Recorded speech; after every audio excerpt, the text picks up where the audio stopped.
It was reported recently that Xbox was laying off 1,900 people in its gaming division. Prior to this, it had 22,000 working there, so Xbox is essentially cutting just over 8.5% of its workforce. The rationale Xbox gave was that they are incurring costs and that they will need to cut redundant jobs. A hard truth is that redundant jobs cost a lot of money. Two people doing what one should be doing can negatively affect broader management and workflow. For example, if 100 managers work at Xbox to oversee different departments at Activision Blizzard, while Activision already has 100 managers doing that job, then there would need to be layoffs in some way. However, as time has gone on, we know duplicate roles are not the majority of people being laid off here. Let's begin with what is known about these layoffs as of now. We know that these layoffs are affecting all the companies Xbox has acquired, which are ZeniMax, Activision Blizzard, etc., not to mention Xbox itself. Within Xbox, it's reported that the team tasked with bringing physical game copies to retail has been laid off.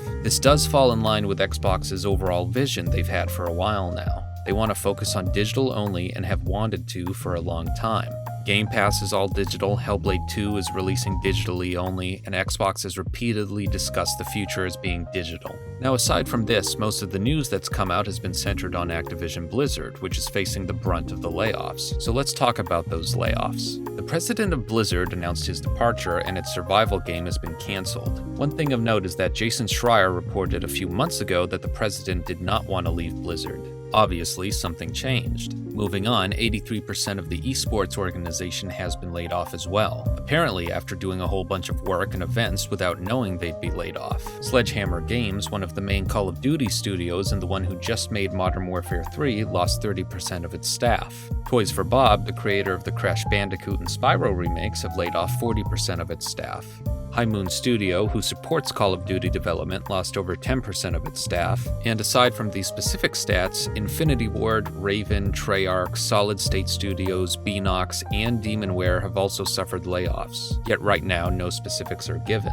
My biggest takeaway upon hearing all of this news is that a lot of it did not make sense, at least at first. When there are large acquisitions, it makes sense that there would be redundant roles and other jobs that would have to be cut. That is not surprising. But here, it seems that many developers and other integral jobs have been cut from studios.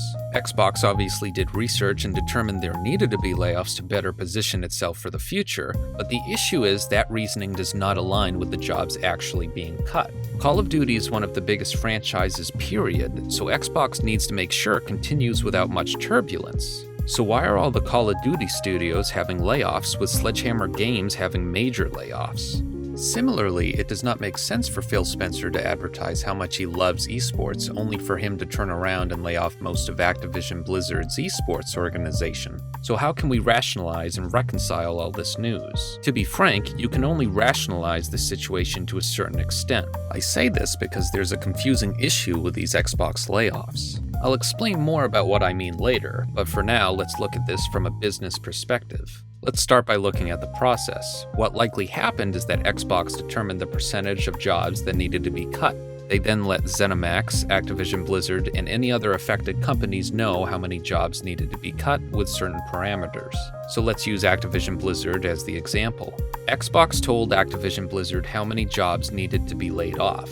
Following this, Activision Blizzard chose the specifics on who would be laid off, how they would be laid off, and when they'd be laid off, as long as it was before a stated deadline. Given the shady history of Activision Blizzard, suddenly it makes a lot more sense if it was Activision's decision to lay off 83% of its esports organization, right after they finished a bunch of work. Same goes for Sledgehammer. You just experienced 16 months of hell to release a Call of Duty, enduring ungodly amounts of crunch and horrible deadlines, making billions for Activision Blizzard, only to be told by them you're being laid off. To be clear, Xbox is far from being blameless or the good guy here, but realizing Activision Blizzard likely chose how and when to handle its layoffs makes a bunch more sense. Activision has been known for years for being soulless and horrible. Moving on, the Call of Duty studios having many layoffs is undeserved, but also unsurprising, specifically from the perspective that maybe the company overall is not doing well. Now you would think, since it's Call of Duty, and since it makes literally billions, that the studios involved would not really be affected. However, this is a common misconception. For anyone who's been in business or at a company when layoffs take place, then you know performance does not equal immunity. You can have the highest high-performing department in the company and be making great profits while others are failing, but it does not matter. If there are layoffs, there is a good chance that the high-performing department is still laying off people. With this perspective, this is exactly what Activision Blizzard did. They obviously thought they can continue Call of Duty on schedule even with the layoffs. Perhaps Activision will take on more developers on one-off contracts to work on Call of Duty for cheaper. Or, since High Moon Studio supports the main studios on Call of Duty, maybe Activision will dissolve them and put those devs into the other Call of Duty studios.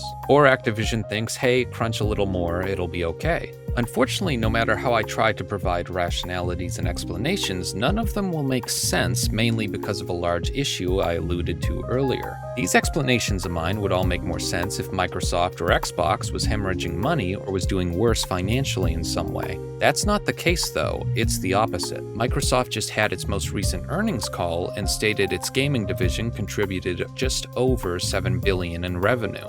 That makes it the third highest revenue source for the company. They also did not mention the layoffs directly and scooted around the situation. Of course, that's to be expected though. Why paint the situation in a negative light when you're trying to brag to shareholders? The reality is almost any and everything is a business, and these types of unfair layoffs are the cost of doing business. Inherently, it just shows how dispensable these workers are to Xbox and these other companies. It's a sad reality. Moreover, many of these teams and individuals were assured their jobs would not be in jeopardy, but obviously that was false as time came to pass.